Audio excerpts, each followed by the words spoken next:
بچه‌ها این رنگ پیشنو نیست. حاضر دگار نگاه کنی تماشا کنی. بچه عزیز تماشا کنی. برفم هی بریده است. یشی میبره.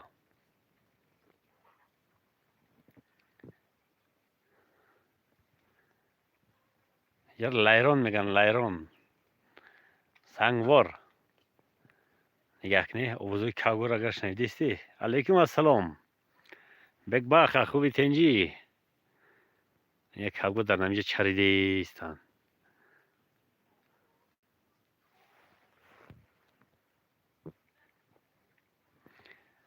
شکرانه الله خوبی تنجی. فاروق سمندر سعیدов. علیکم السلام. برفی وطن تماشا کنی. برفی وطن.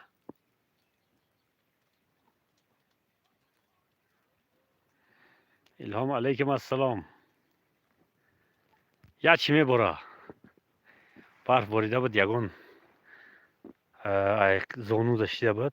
با این روز گردم کرد. برف ترشید پچق شد. از یگان وجب کمتره. یه ای پای متاسکیل یک برف ده. مسکل خطی یا حرکت کردیم. سمندر نصیب باشه سر کردیم. آسته آسته انشالله حرکت میکنیم.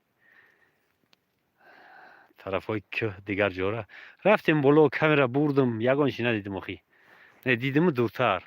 حال نصیب باشه پگه اگر جون خواهد دختوان هم بلو میرم نگه میکنیم یگان. تکره وقف کنیم نوار گیریم تماشا کنیم تا که تیر سر شدگی شا خوب میشه. فاروق زنده باشی. یک دل شکسته شدیم انشالله که باز حرکت میکنیم. یک دل شکستن که حرکت میکنیم انشالله که جواجوش میکنیم باز. میگذره گذرای انشالله که ویدیوهای خوب پیشن. وعده میتیم. وعده بلاگرها برای نمیده که حرکت میکنم. نمیگم که پادپیسات کنی. نمیگم که لایک منی بچه ها فقط تماشا کنی راحت کنید. ما بسیار هوای تازه هست. بسیار هوای تازه هست. نخنکه نه گرمه. پلوس هم نیست مینوس هم نیست. باینده وقتی استراحت برف ترای وقتی خنک میشه قاق میشه کو.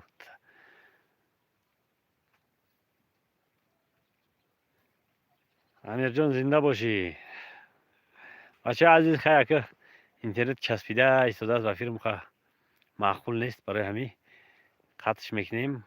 نورهای آینده ده او میخریم. خیلی سلامت باشی زنده باشی در امان الله باشی تا باز دید.